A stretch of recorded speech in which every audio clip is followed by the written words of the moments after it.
En mi familia, a un difunto se le acompaña hasta que sale de la casa. Mi abuela decía eso con una seriedad que a muchos les parecía antigua, como si fuera una costumbre de pueblo que se repetía por respeto. Después del velorio de mi abuelo Tomás, nadie volvió a burlarse de esa regla. Mi abuelo llevaba semanas enfermo y todos sabíamos que se estaba apagando. Murió en su cama, en la casa donde había vivido casi toda su vida. Mi abuela pidió que lo velaran ahí mismo, en la sala, como antes. Quitaron la mesa del comedor, acomodaron sillas pegadas a las paredes y pusieron el ataúd donde cabía la gente para rezar. Desde que trajeron el cuerpo, mi abuela se quedó junto a él con el rosario en la mano. Recibía abrazos, daba las gracias, saludaba a los vecinos, pero siempre regresaba al mismo lugar, cerca de la cabecera. Cuando mi tío Raúl quiso llevarla a la cocina para que comiera algo, ella le pidió que primero alguien ocupara su silla. «Hay mucha gente en la casa, mamá», le dijo él, tratando de sonar tranquilo. Mi abuela volteó hacia la sala, como si alguien más estuviera escuchando. «Mucha gente entrando y saliendo no acompaña a nadie. Al difunto se le cuida de cerca». Yo estaba con mis primos cerca de la puerta del patio. Pensé que hablaba por el cariño que le tenía a mi abuelo, porque ella y él habían vivido juntos más de 50 años. Mi mamá se sentó junto al ataúd para que mi abuela fuera a tomar café, aunque mi abuela siguió mirando hacia la sala desde la cocina. La primera señal llegó durante el rosario. Una silla que estaba junto al ataúd rechinó y se recorrió hacia atrás, apenas unos centímetros, lo suficiente para que el rezo se atorara en varias bocas. Mi primo Daniel hizo una cara como queriendo reírse, pero la silla estaba pegada a la pared, del lado de las coronas, y nadie tenía el pie cerca. Mi abuela regresó sin que la llamaran. Acomodó la silla en su lugar y se quedó parada junto al ataúd. «Aquí se queda alguien», dijo. Una de mis tías ocupó la silla y siguieron rezando. Yo me quedé viendo la cara de mi abuelo. Lo habían arreglado con su camisa blanca y el saco que usaba para las fiestas, pero su boca parecía más abierta que al principio. Pensé que era la luz de las veladoras o la forma en que estaba acomodada la almohadilla, así que traté de poner atención al rezo. Un rato después, la veladora que estaba cerca de sus pies empezó a fallar. La llama bajaba hasta casi apagarse y volvía a levantarse, mientras las demás seguían parejas. Mi tía quiso cubrirla con la mano y se apartó de inmediato, mirando a mi abuela. «Está fría». Mi abuela cambió esa veladora por otra y le pidió a mi tía que siguiera rezando. Nadie preguntó nada. En un velorio uno aprende rápido cuándo conviene cerrar la boca. Los hombres siguieron tomando café en el patio, pero ya hablaban más bajo. Cada persona que pasaba frente al ataúd lo hacía rápido, con los ojos puestos en el piso. Como a las 2 de la mañana, la casa empezó a vaciarse. Quedamos la familia cercana y 2 vecinas que siempre acompañaban en los rezos. Mi mamá estaba agotada. Mi abuela seguía despierta, sentada junto al ataúd, con la vista fija en la cara de mi abuelo. Me acerqué para decirle que descansara un rato, y ella me agarró de la muñeca. «Cuando uno se va, todavía hay cosas que lo jalan», me dijo. «Por eso se reza y por eso se acompaña». Lo dijo como si recordara algo que ya le había tocado vivir. Yo quise preguntarle a qué se refería, pero mi mamá me llamó desde la cocina para que ayudara con unos vasos. Me fui con esa duda atorada. El error vino más tarde, cuando mi primo menor empezó a llorar en el patio. Tenía como 7 años y decía que había visto a mi abuelo parado junto al lavadero. Su mamá corrió hacia él, mi mamá fue detrás. Mi tío Raúl salió molesto porque pensó que el niño estaba inventando por sueño, y las vecinas se asomaron con el rosario entre las manos. Mi abuela también salió. El niño gritaba cada vez más fuerte, señalando el lavadero. La sala quedó sola por unos minutos. Yo estaba en la cocina con una charola en las manos y alcanzaba a ver el ataúd desde la entrada. La tapa seguía abierta hasta la mitad. La luz de las veladoras le caía a mi abuelo en la cara. Luego escuché a mi abuela decir el nombre de mi abuelo desde el patio, como si lo estuviera regañando. Cuando regresamos a la sala, mi mamá dejó caer los vasos sobre la mesa. El brazo derecho de mi abuelo colgaba hacia un lado, con los dedos apuntando al piso. La manga del saco se le había subido hasta la muñeca, donde traía una marca oscura, como si alguien lo hubiera sujetado con fuerza. La almohadilla blanca estaba corrida, y el rosario que le habían puesto entre las manos estaba reventado dentro del ataúd.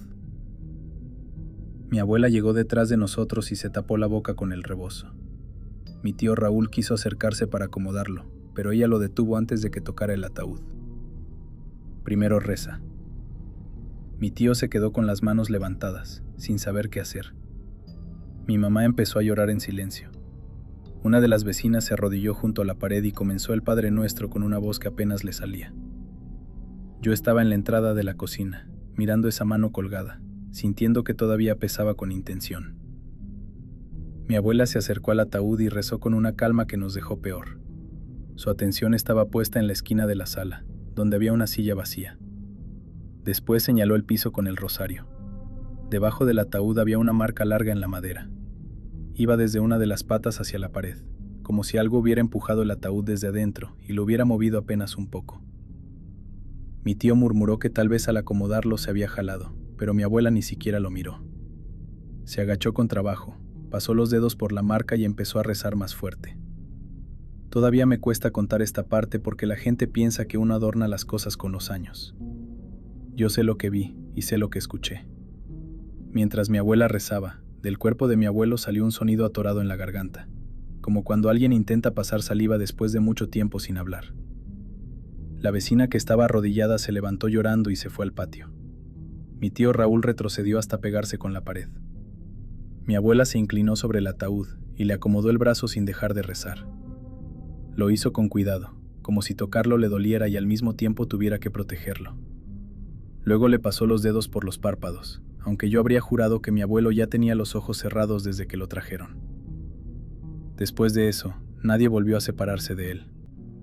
Mi abuela organizó turnos de 2 personas junto al ataúd. Cuando alguien necesitaba salir, otro ocupaba su lugar antes de que la silla quedara vacía. Mi tío dejó de hablar fuerte.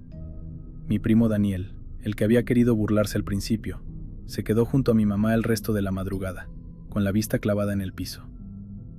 Cerca de las 5, cuando ya faltaba poco para que llegaran por el cuerpo, se oyeron pasos en el pasillo que daba a los cuartos. La casa era vieja y el piso tronaba cuando alguien caminaba por ahí. Todos los que quedábamos despiertos estábamos en la sala, alrededor del ataúd. Los pasos llegaron hasta la entrada del pasillo y se detuvieron donde empezaba la luz de las veladoras. Mi mamá quiso voltear, pero mi abuela le pidió que siguiera rezando. Lo dijo bajito, con una firmeza que nos obligó a quedarnos quietos. Seguimos rezando con la vista baja mientras algo permanecía detrás de nosotros. Las veladoras se movían hacia el mismo lado, y mi tío Raúl miraba el reflejo de una vitrina vieja que estaba frente al ataúd. En ese vidrio se veía una figura alta junto al pasillo. Parecía una persona con ropa oscura, parada detrás de las sillas, mirando hacia mi abuelo. La imagen se cortaba por las manchas del vidrio, pero se distinguía la cabeza inclinada hacia adelante, como si estuviera esperando que termináramos de rezar. Mi abuela empezó a decirle a mi abuelo que se fuera con Dios, que su familia estaba con él, que nadie lo iba a entregar. La voz le temblaba, pero siguió rezando. Yo cerré los ojos porque sentí que si miraba directo hacia el pasillo, esa cosa iba a saber que la habíamos visto en el reflejo. Los pasos se alejaron cuando cantó un gallo en una casa vecina. Apenas se escuchó. Las veladoras dejaron de moverse y mi abuela soltó el aire como si hubiera estado aguantándolo toda la noche. Cuando llegaron los de la funeraria, mi abuela les pidió que cerraran el ataúd ahí mismo. Uno de ellos comentó que el cuerpo traía las manos muy tensas. Mi tío Raúl le respondió de mala manera, como queriendo callarlo antes de que dijera algo más. Mi abuela se persignó cuando pusieron la tapa. Durante el entierro casi nadie habló. Mi primo menor pasó 2 días con fiebre, preguntando cada vez que despertaba si mi abuelo ya se había ido. Mi mamá decía que los niños se impresionan mucho en los velorios, pero ella misma dejó de pasar por la sala cuando se quedaba sola en la casa. Después del entierro, mi abuela pidió que movieran el mueble donde había estado el ataúd. Debajo quedaron las marcas en el piso. Mi tío quiso lijarlas para que desaparecieran, pero la madera estaba abierta hacia un lado, como si algo pesado hubiera sido arrastrado con desesperación. Mi abuela puso un tapete encima y prohibió que lo quitaran. Años después, cuando vendieron esa casa, mi mamá me confesó algo que nunca había dicho frente a mis tíos. La madrugada del velorio, cuando todos salieron al patio por los gritos del niño, Ella alcanzó a ver desde la cocina una mano oscura metiéndose al ataúd. Pensó que era mi tía acomodando algo, hasta que lo vio afuera cargando al niño. Para cuando quiso entrar a la sala, el brazo de mi abuelo ya colgaba hacia el piso. Desde aquel velorio, en mi familia siempre hay alguien sentado junto al ataúd. Aunque todos estén cansados, aunque la casa esté llena, aunque digan que son creencias de antes. Mi abuela murió repitiendo que a los muertos todavía los buscan antes de que amanezca, y que si uno los deja solos, a veces algo viene a reclamarlos antes de que la familia termine de rezar. Yo trabajé un tiempo en una funeraria chica, de esas que la gente del rumbo ya conoce por obligación, porque tarde o temprano termina entrando ahí por un conocido o un familiar. La noche de la señora Eulalia, don Genaro me pidió que me quedara hasta la mañana. Él era el dueño y casi siempre cerraba conmigo, pero esa vez dijo que solo iba a revisar unos papeles con la familia y se regresaba a su casa. El cuerpo venía de un rancho que quedaba como a 40 minutos, y la velación empezaría al amanecer porque varios familiares venían de lejos. La señora llegó poco antes de las 11. Venía arreglada con un vestido oscuro, el cabello recogido y un rosario entre las manos. Sus hijos entraron detrás del ataúd con una tensión que se notaba en la cara. Miraban hacia las esquinas, al pasillo de preparación, a la sala chica donde la íbamos a dejar, como si revisaran que nadie más se hubiera metido con ellos. Cuando acomodamos el cuerpo, la hija mayor se acercó a don Genaro. A mi mamá le deja la cara descubierta hasta que lleguemos todos, le dijo. La luz también se queda prendida. Don Genaro le respondió que así se haría. Ella volteó hacia mí porque ya sabía que yo iba a quedarme. Si usted está aquí en la noche, no permita que le cubran la cara, aunque alguien venga de la familia y se lo pida. Hasta que llegue mi hermano mayor, nadie la tapa. Le dije que iba a cuidar la sala. En ese trabajo uno aprende a responder poco, sobre todo cuando una familia llega cargando algo más grande que el duelo. La mujer sacó una medallita envuelta en un pañuelo y la puso debajo de las manos de su mamá. Luego se inclinó junto al ataúd y le habló muy cerca del oído. Sus labios apenas se movieron, pero la señora que venía con ellos se persignó al verla hacerlo. Antes de irse, la hija mayor regresó a la entrada de la sala. Déjele la puerta abierta. Ella nunca quiso quedarse encerrada. Don Genaro esperó a que la camioneta de la familia se alejara. Me dejó las llaves, me pidió que revisara las veladoras y se fue caminando hacia su casa, que quedaba a unas cuadras. Yo cerré la reja principal con candado y me quedé en la oficina, desde donde podía ver parte de la sala chica. La funeraria se sentía distinta esa noche. Afuera pasaban pocos carros.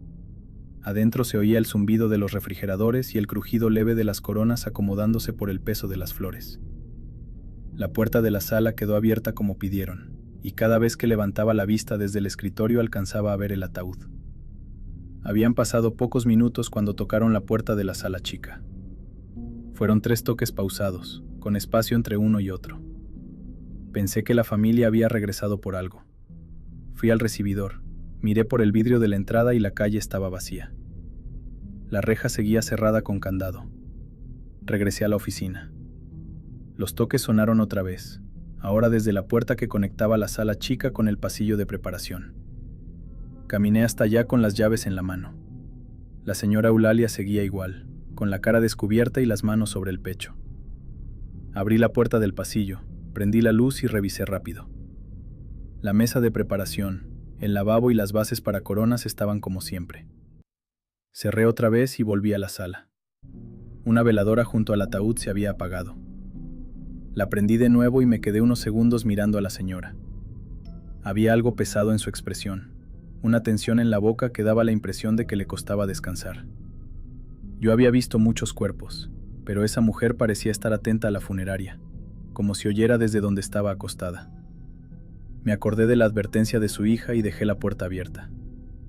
Volví a la oficina tratando de concentrarme en unas facturas. El teléfono fijo sonó una vez y se cortó. Pensé que era falla de la línea. Luego sonó de nuevo. Alcancé a levantar la bocina. Del otro lado se escuchó una respiración cansada. ¿Ya llegaron mis hijos?, preguntó una mujer. Me quedé con la mano apretada sobre el teléfono. La voz sonaba lejos, con eco, como si viniera de una sala grande y vacía. Antes de que yo pudiera decir algo, La mujer habló otra vez. Dígales que no apaguen la luz. La llamada se cortó. Miré hacia la sala chica. El ataúd seguía visible por la puerta abierta. Las veladoras estaban encendidas. La señora Eulalia seguía con la cara descubierta. Le marqué a don Genaro. Me contestó con voz de sueño. Le conté lo de los toques y la llamada. Esperaba que me dijera que era cansancio o que revisara la línea, pero tardó demasiado en responder. ¿La cara sigue descubierta?, me preguntó. Le dije que sí. Entonces no te metas con el cuerpo. Quédate en la oficina y espera a que llegue la familia. Le pregunté si iba a venir. Me dijo que sí, pero que necesitaba que su hijo lo llevara. La forma en que lo dijo me dejó claro que ya sabía algo de esa familia y había preferido irse antes de que empezara la noche. Colgué y dejé la puerta de la oficina abierta. Puse música muy baja en el celular para no estar pendiente de cada sonido del edificio. A los pocos minutos, la música se pausó sola. La pantalla quedó encendida sobre el escritorio, mostrando una llamada entrante del número de la funeraria. El teléfono fijo estaba junto a mí. Dejé que sonara hasta que se cortó. Luego se oyó una silla moviéndose en la sala chica. Me levanté despacio. Desde la oficina podía ver parte del ataúd, pero una corona grande tapaba la cabecera. Me acerqué al pasillo. Una silla que la familia había dejado junto a la pared estaba frente al ataúd, colocada muy cerca de la cabeza de la señora Eulalia, como si alguien se hubiera sentado ahí para mirarla. Caminé hasta la silla para regresarla a su lugar. Apenas puse la mano sobre el respaldo, sentí el asiento tibio. En la funeraria hacía frío por los refrigeradores y por el aire que se colaba del patio, pero esa silla parecía haber estado ocupada por una persona durante mucho rato. La solté y regresé a la oficina sin moverla. La luz de la sala empezó a bajar y subir. Cada vez que el foco perdía fuerza, la cara de la señora se veía más hundida. Traté de mirar los papeles, pero el cuerpo jalaba la vista. Era como si esa sala exigiera que uno estuviera pendiente de ella. Cerca de las 2:30 se escuchó tela rozando madera. Fui hasta la entrada de la sala y vi que la sábana había subido hasta el cuello de la señora. Su cara seguía descubierta, pero la tela estaba más arriba que antes, como si alguien la hubiera jalado desde los pies. Recordé la voz de la hija. Hasta que llegue mi hermano mayor, nadie la tapa. Entré a la sala, tomé la orilla de la sábana y la bajé con cuidado. Al hacerlo, la mano derecha de la señora se aflojó sobre el rosario. Los dedos quedaron separados. La medallita seguía debajo, pero el pañuelo estaba arrugado, como si alguien lo hubiera apretado con fuerza. Me retiré rápido. Antes de salir de la sala, la luz del pasillo de preparación se encendió sola. La puerta seguía cerrada, pero por debajo se veía la línea amarilla del foco. Yo había apagado esa luz después de revisar. Me quedé mirando la rendija. La perilla empezó a girar despacio. Me fui a la oficina. Cerré la puerta, empujé un archivero contra la madera y volví a marcarle a don Genaro. Me contestó después de varios tonos. Apenas escuchó mi voz, dijo que ya iba en camino. Mientras hablaba con él, miré el monitor de seguridad. La cámara de la sala chica apuntaba hacia la entrada, no hacia el cuerpo completo, pero se veía la silla colocada junto a la cabecera. Al principio pensé que la imagen estaba detenida. Luego vi que la silla avanzó un poco hacia el ataúd. Don Genaro me pidió que dejara la llamada abierta.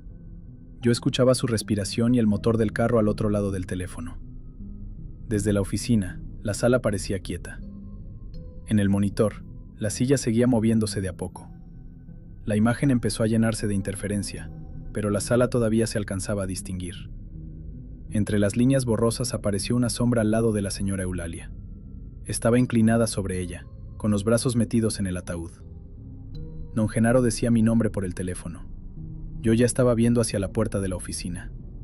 Afuera, en la sala, alguien jalaba la sábana. La tela subió por el pecho de la señora. Luego le cubrió la barbilla. Después llegó a la boca. Yo lo veía desde lejos, a través del espacio que quedaba entre la puerta de la oficina y el archivero. Quise salir a bajarla, pero la perilla de mi puerta se movió hacia abajo. Me quedé con el celular pegado a la oreja. La perilla subió y bajó varias veces, con paciencia. Después alguien apoyó peso contra la puerta. La madera crujió. Desde el teléfono, don Genaro me decía que me quedara donde estaba. Afuera, la luz de la sala se apagó y solo quedaron las veladoras. La puerta de la oficina dejó de moverse. Pasaron unos segundos. Luego sonó la campanita de la entrada principal. Esa campanita sonaba cuando alguien abría la puerta de la calle. La reja principal estaba cerrada con candado, y las llaves las tenía yo. Miré por la ventana de la oficina hacia el recibidor. Vi pasar una figura detrás del vidrio esmerilado de la puerta principal. Caminó despacio hacia la sala chica. Era alta, demasiado delgada, cubierta con ropa oscura. Las veladoras se movieron cuando esa figura entró a la sala. La sábana terminó de cubrirle la cara a la señora Eulalia. Don Genaro llegó como 20 minutos después con su hijo. Traían una lámpara grande y una cruz que sacaron de la capilla principal. Abrieron la oficina y yo salí con las piernas temblando. La reja seguía cerrada y la puerta principal también. Don Genaro caminó hasta la sala chica. La señora Eulalia tenía la cara cubierta. La silla estaba junto a la cabecera, pegada al ataúd. El dueño miró la sábana y me preguntó si yo la había tapado. Me lo preguntó con miedo. Le dije que la había bajado cuando llegó al cuello, pero después me encerré en la oficina.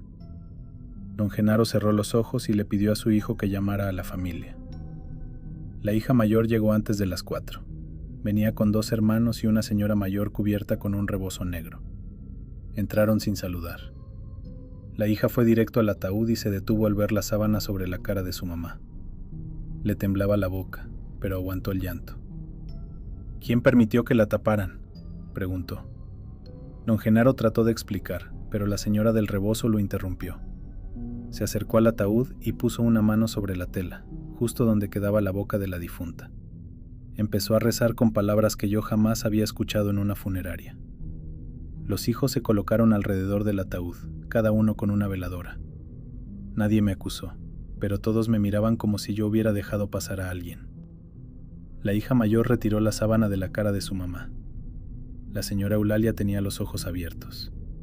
Yo sé que los cuerpos cambian y que en una funeraria te explican ciertas cosas para que puedas trabajar sin espantarte. Aún así, aquella cara tenía una angustia que no traía cuando llegó. La boca estaba apretada y en las mejillas se marcaban unas líneas oscuras, como dedos largos presionando desde arriba. La señora del rebozo se inclinó hacia ella y le habló con autoridad. «Ya estamos aquí, comadre. Ya no se la llevan». La familia empezó a rezar con una fuerza que llenó toda la sala. Don Genaro me pidió que me quedara en el recibidor. Desde ahí escuché a la hija mayor llorando mientras pedía perdón. También escuché a uno de los hermanos decir que les habían ganado unos minutos, como si esa frase ya tuviera historia entre ellos. Al amanecer, la familia decidió llevarse el cuerpo a su rancho. Don Genaro aceptó sin discutir. Cerraron el ataúd hasta que todos estuvieron alrededor. La hija mayor me dio las gracias con una tristeza que todavía recuerdo. Antes de subirse a la camioneta, se acercó y me dijo: «Mi mamá tenía miedo de morirse dormida porque decía que él la iba a buscar primero. Por eso pedimos que la cara quedara libre. Si ella despertaba y veía familia, se quedaba con nosotros hasta el entierro». Esa fue la única explicación que recibí. Esa mañana, don Genaro revisó las cámaras conmigo. La entrada mostró la calle vacía toda la noche. La reja permaneció cerrada. La puerta principal se mantuvo quieta, aunque la campanita sonó mientras yo estaba encerrado en la oficina. En la cámara de la sala chica se veía la silla recorriéndose sola hasta la cabecera. Después apareció esa sombra inclinada sobre el ataúd, y la sábana subió por la cara de la señora como si unas manos la jalaran con calma. Don Genaro borró el video frente a mí. Lo hizo sin decir mucho, con la cara dura y los ojos llenos de miedo. Me dijo que esas grabaciones no ayudaban a la familia ni a nosotros. Seguí trabajando ahí un tiempo porque necesitaba el dinero, pero dejé de cubrir noches. Cuando había cuerpos para velorio al día siguiente, yo limpiaba temprano y me iba antes de cerrar. Don Genaro tampoco volvió a dejar un difunto solo en la sala chica. Si la familia no podía quedarse, él mismo pagaba a alguien para acompañarlo. A veces pienso en la señora Eulalia y en la forma en que sus hijos entraron a la funeraria, mirando hacia las esquinas como si algo pudiera haberlo seguido desde el rancho. También pienso en esa silla tibia frente al ataúd, en la llamada desde el teléfono de la oficina y en la sábana subiendo por su cara mientras alguien movía la perilla de mi puerta.